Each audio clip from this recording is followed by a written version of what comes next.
الحمد لله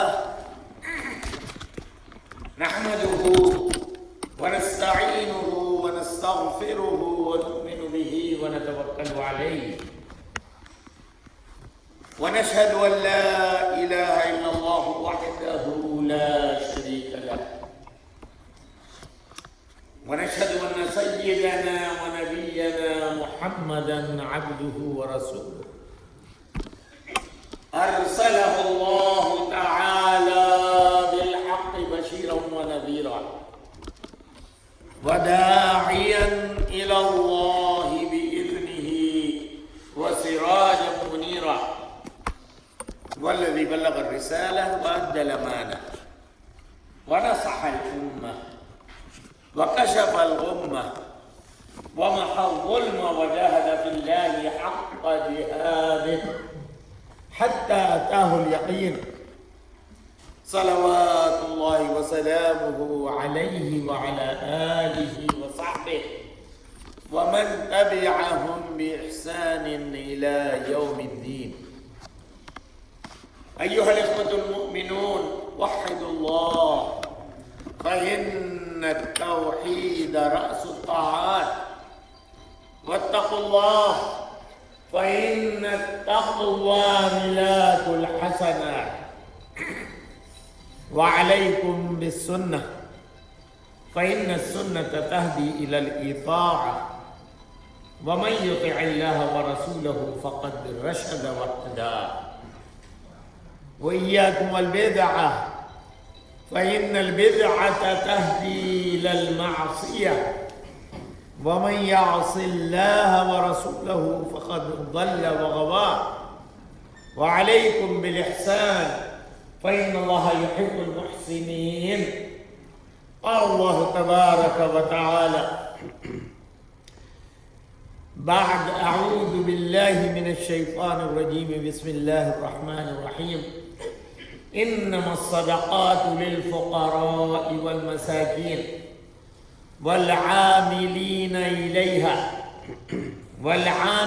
عليها والمؤلفة قلوبهم وفي الرقاب والغارمين وفي سبيل الله وابن السبيل فريضة من الله والله عليم حكيم.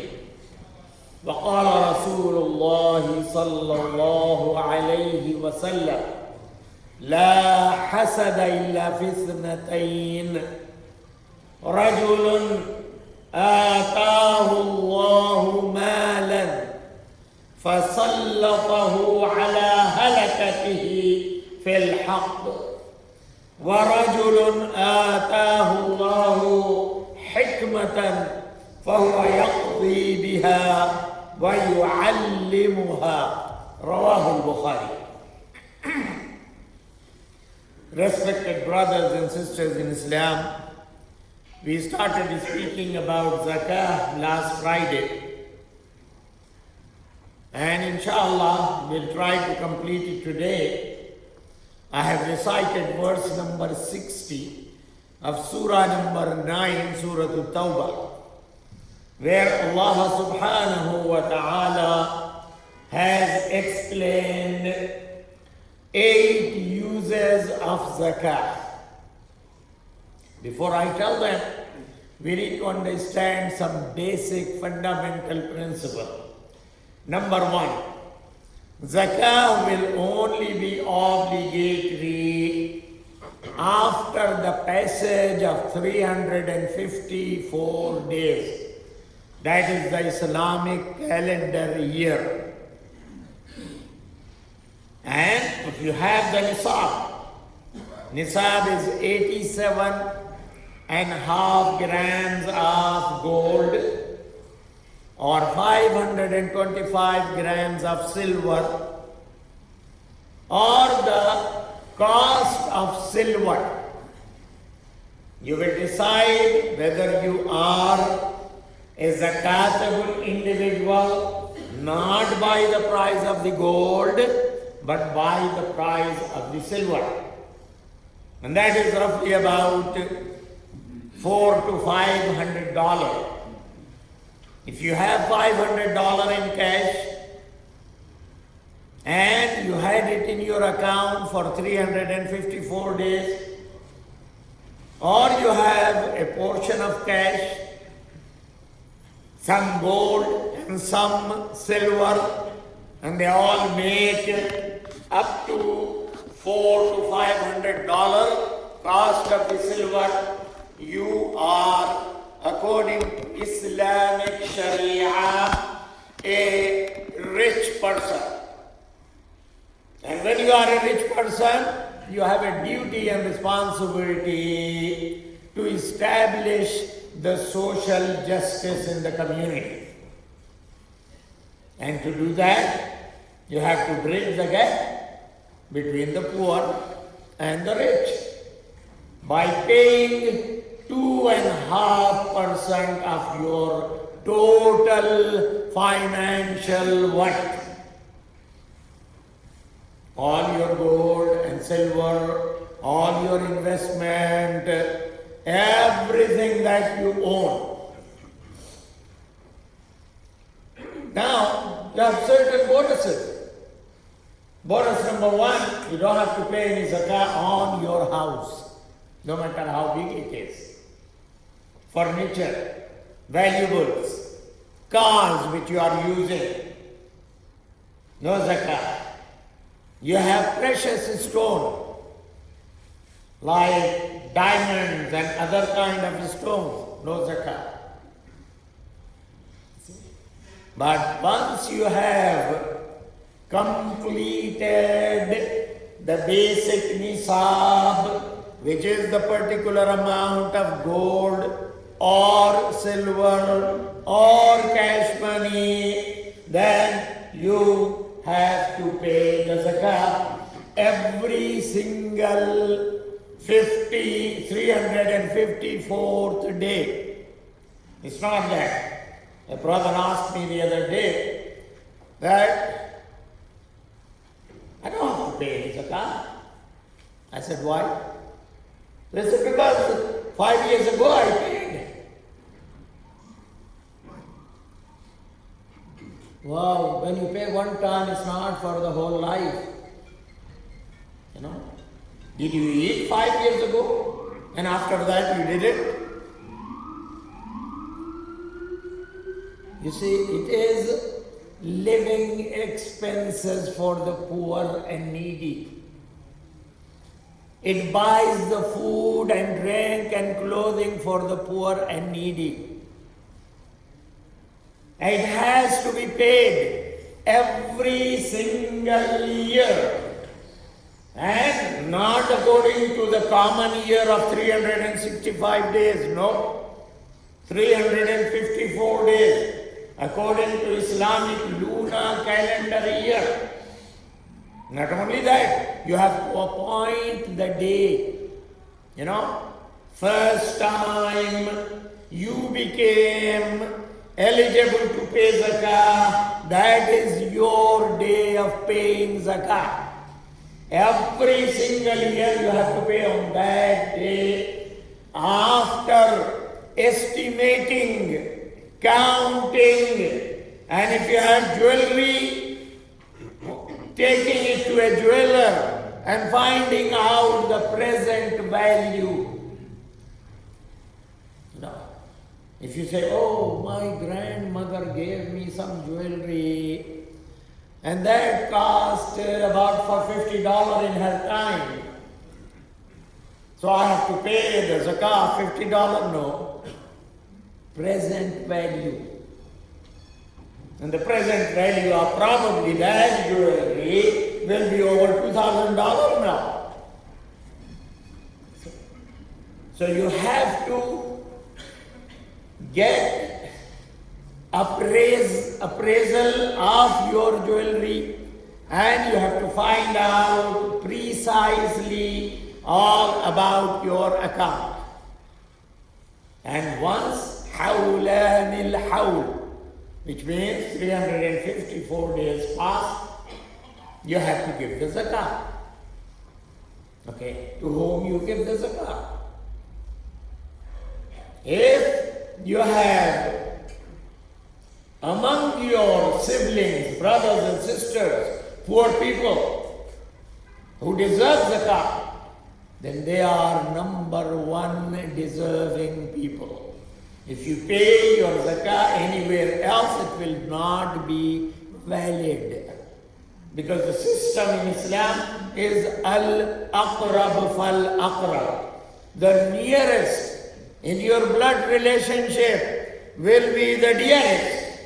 So you can get to your siblings, your brothers and sisters who deserve.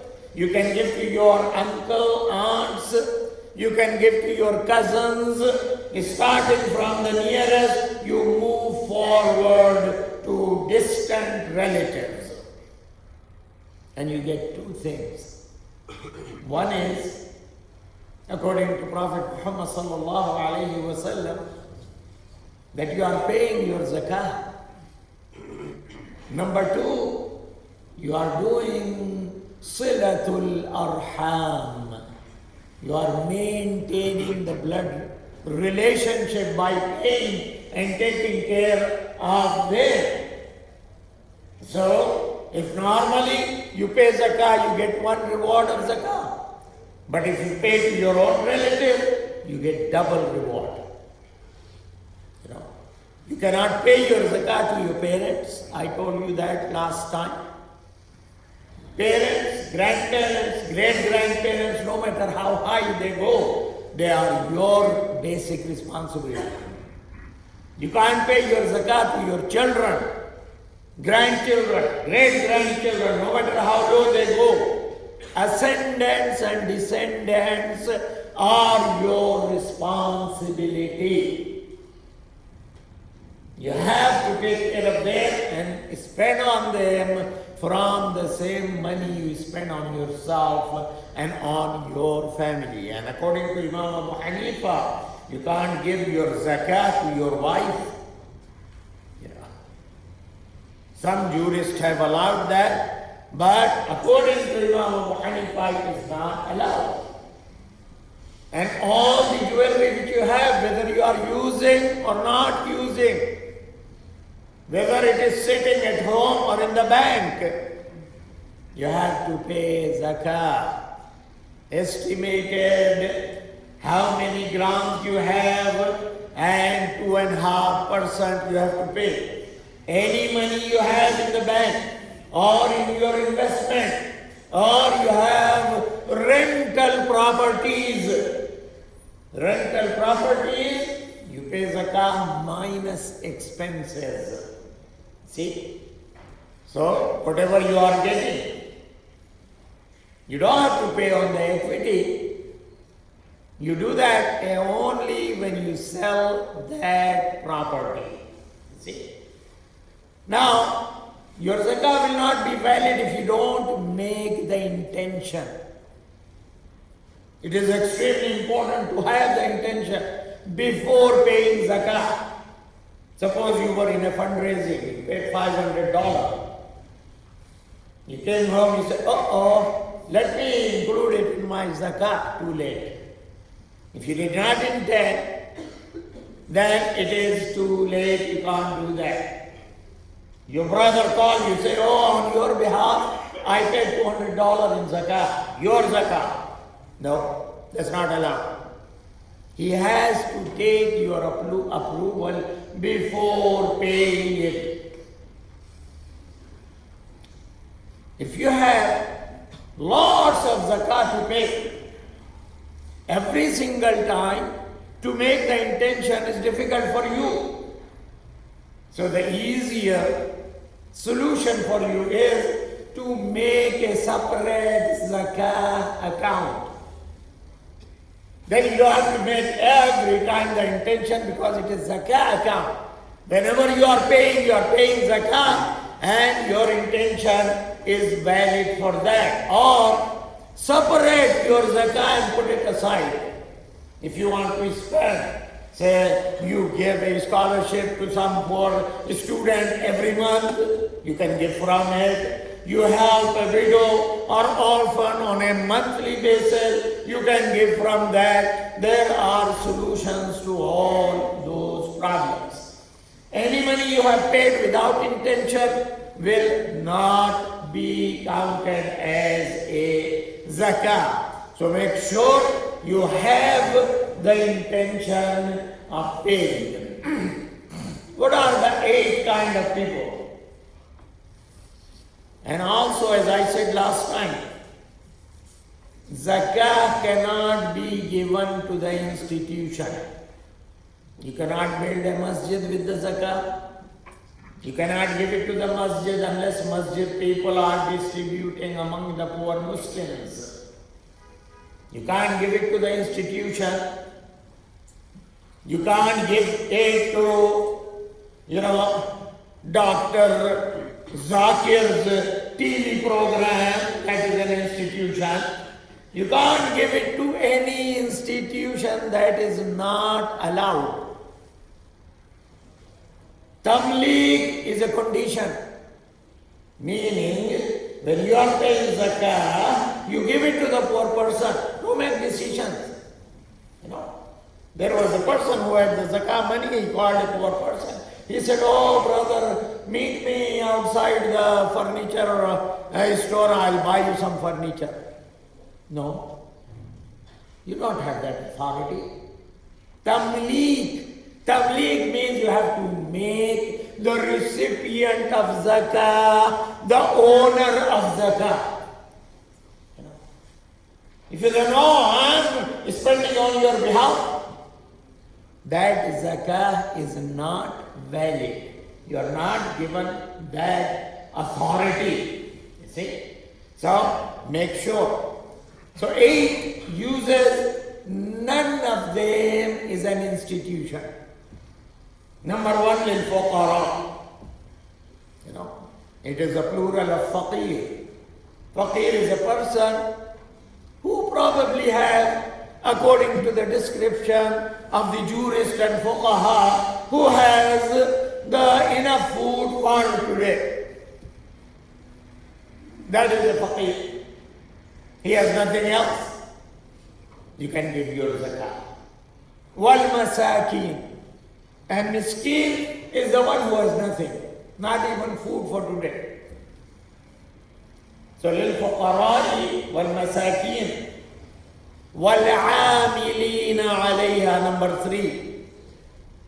It is appropriate here in America.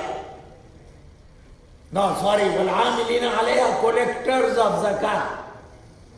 Meaning in the zakah department, zakah ministry, the staff who are appointed to go and collect zakah, their expenses or their salaries will be given from those funds. Number 4, وَالْمُؤَلَّفَةِ قُلُوبُهُمْ. That is the one applicable here.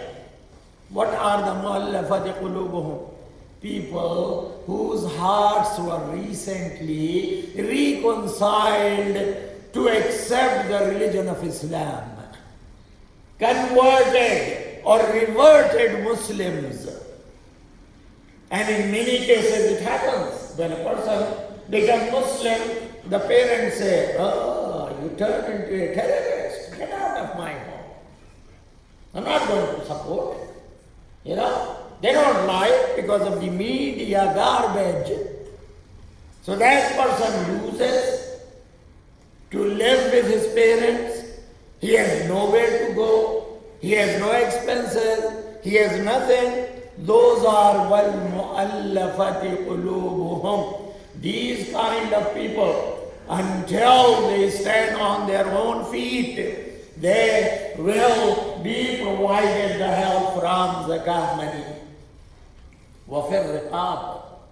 That is number 5. In Islam, slavery has no room.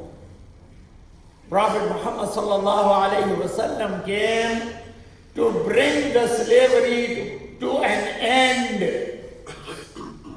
That is why many sins which any Muslim sometime commits, their kaffara, expiation is, freeing a slave. Like if you took an oath, and you broke it.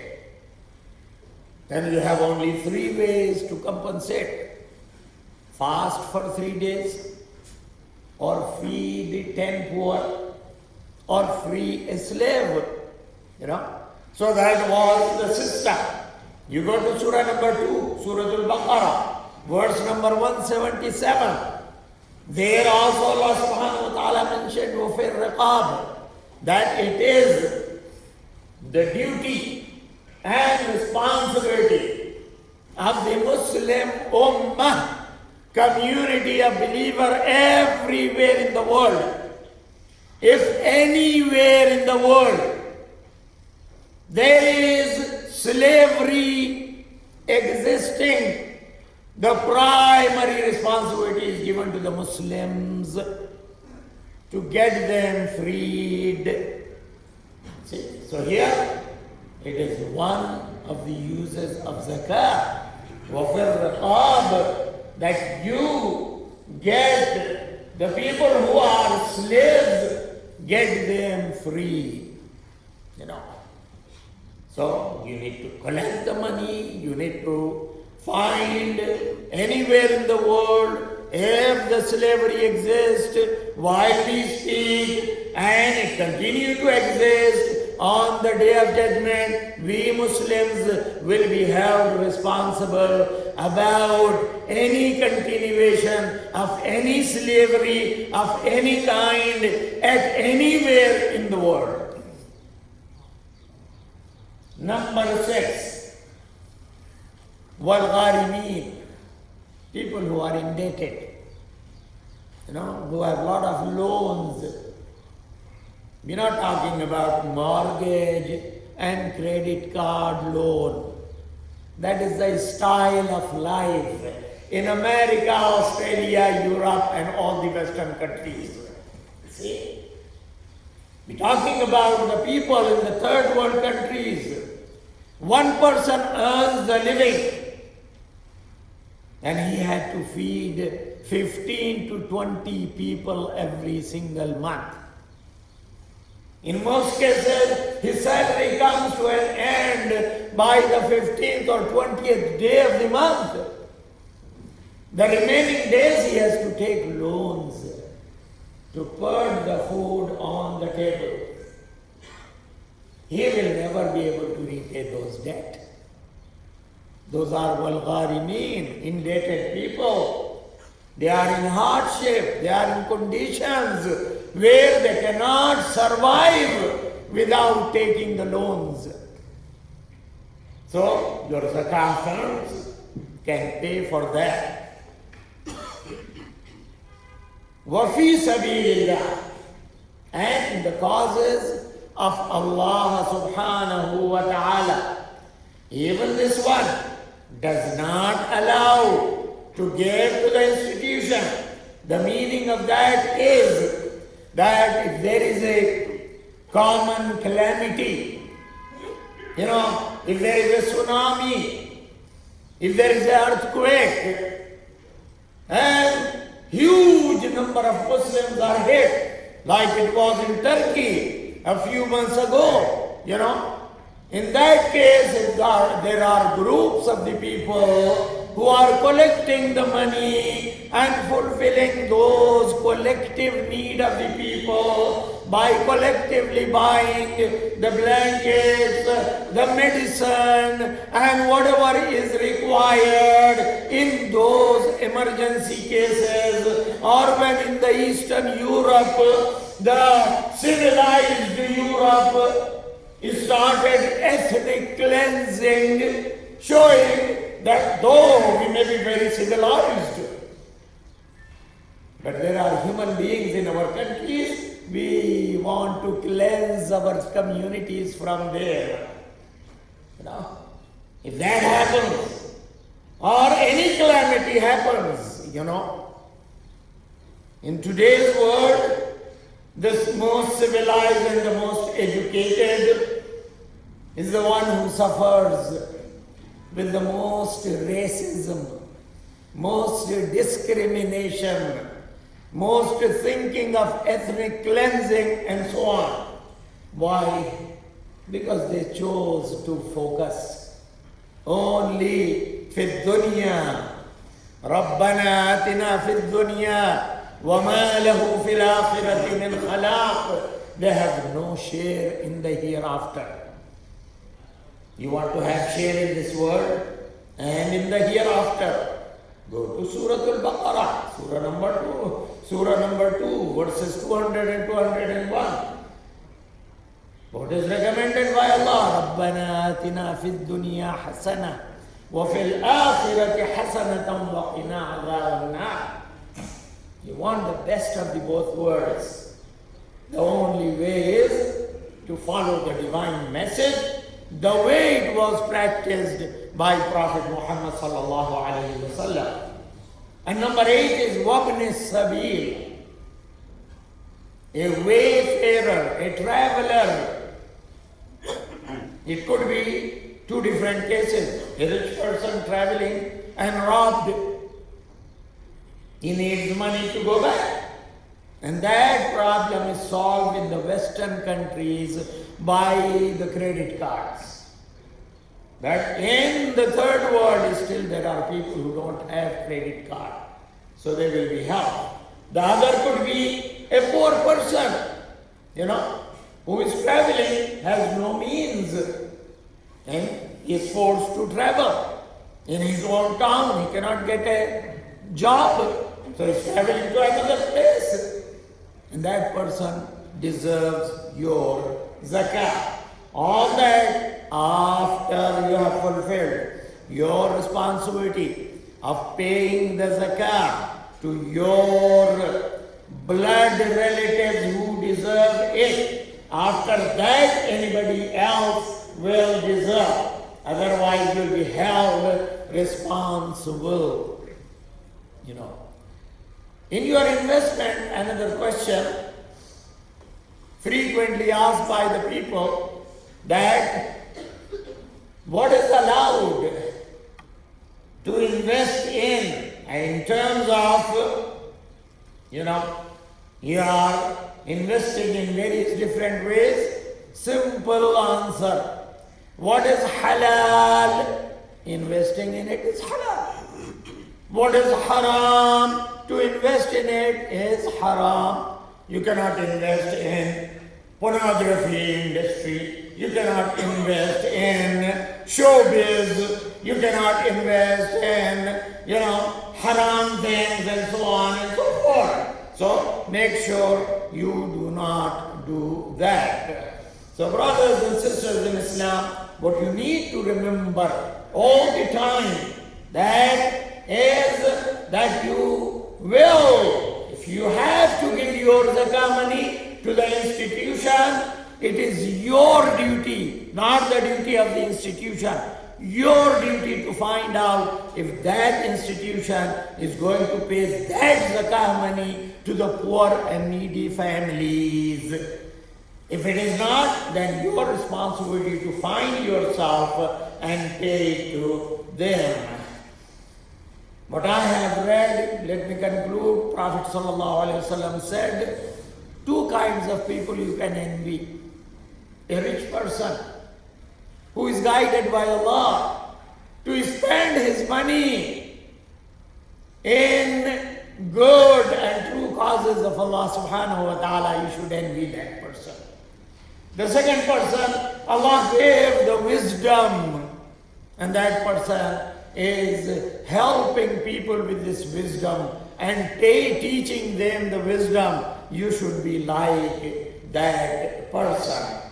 There is a request for dua for Al-Hajj Abdullah Ulubu, who passed away in Nigeria. May Allah subhanahu wa ta'ala place him in high rank in Jannah, and may Allah subhanahu wa ta'ala grant him his maghfirah to all those who have passed away. And may Allah grant speedy recovery to all sick people, and grant us the tawfiq to follow and practice whatever we are learning. أقول قولي هذا وأستغفر الله لي ولكم ولسائر المسلمين فاستغفروه إنه هو الغفور الرحيم.